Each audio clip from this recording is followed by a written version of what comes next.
Hello everyone and thank you for watching. This is a review of a game called Thousand Arms for the PlayStation 1. And this is not a very well-known game, and it deserves to be. This is a very cool role-playing game for the PlayStation. Now, for all intents and purposes, Thousand Arms is every bit a traditional RPG. As the game begins, you jump into the role of Meis Triumph. He's a bright, energetic son in a rich and prosperous family. Following in the footsteps of his father and grandfather, Meis is in training to become a stellar spirit blacksmith, which is a craftsman noted for being able to channel elemental essences into otherwise ordinary objects like weapons. But the twist in Thousand Arms is that all spirit blacksmiths, being male, must find plenty of women to help them strengthen their tools.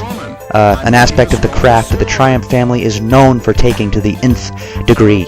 You are a spirit blacksmith, and this, I guess, is your job, but I don't know about this woman thing. The game begins with the Triumph family's feudal estate being trashed by the treacherous dark acolytes who've been storming the countryside in search of an unnamed something. Meanwhile, Meis, the main character, flees his village and must run for his life to the nearby town of Boisby, where he meets up with the lovely, light-hearted, and loyal girl named Sodina, and thus the game really begins. And you'll basically spend most of the game trying to figure out why the Dark Acolytes are causing all of this mayhem.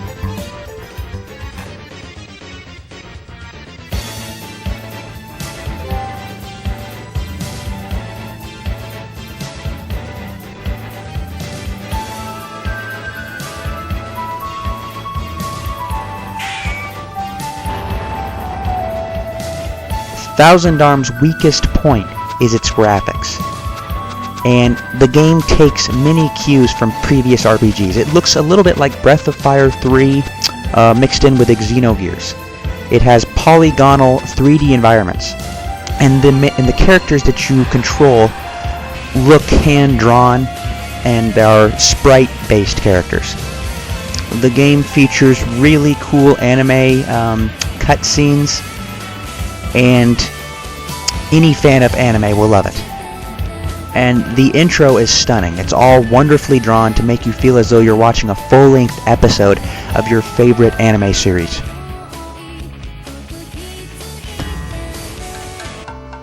Now, one of the things that really sets Thousand Arms apart from other RPGs is the dating sim aspect that this game implements. Now, in order to go on a date in this game, you've got to visit a statue in each town in order to do it. I don't know why the fuck you would have to visit a statue in order to go on a date. Why can't I just open up a menu and choose this? What is so difficult about that? But anyways, you got to go to a statue to go on a date. And you can also give a prize, which you will get as an item, or you can buy at different girly shops, as they call them in this game. And if you give them a prize, it raises their intimacy level and their mood gets better, and based on the choices you make during the date through social interactions, it will determine whether or not her mood and intimacy level goes up or down. And the women in this game are hard to please, just like women in real life. It makes me so sick. You women think you have it so tough. Please, somebody get me a paper bag. Why don't you fight the wars? Why don't you build the dams? Why don't you mow the lawns? Women need to just do a little less talking and a little more sock washing. And why do women always want to talk after sex?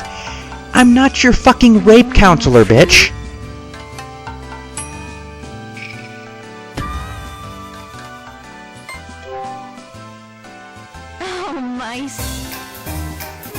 Now, let's talk about the main character, Meis, and his role in the game, which is very important. He's a blacksmith, as I mentioned earlier, and because he's a blacksmith, he is in charge of upgrading everyone's weapons in this game.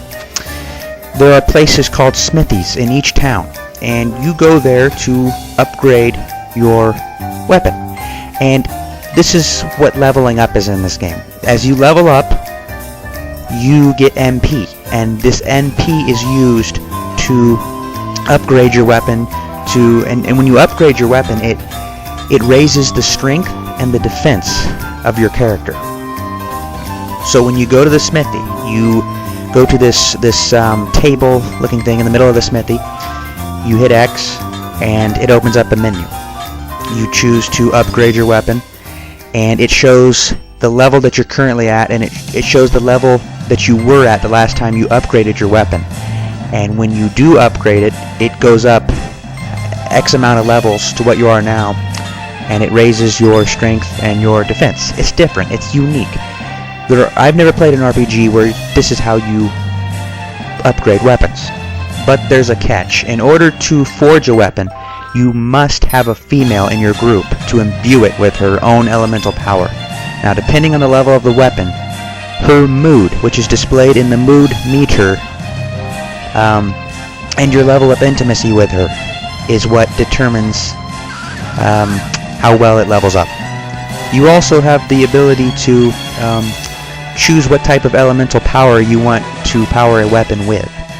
Each female in the party possesses the ability to imbue weapons with different elemental powers, such as light, fire, earth, or wind.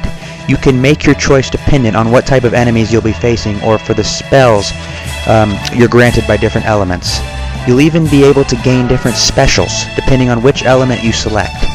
But you'll need lots of MP if you plan on really beefing up your weaponry at every smithy, and you'll need to save your MP for dating as well.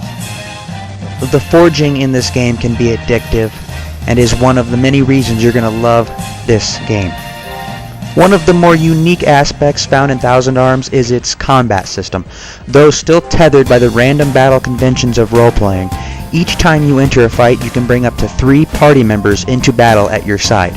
But the only one that can really attack is the one in the front.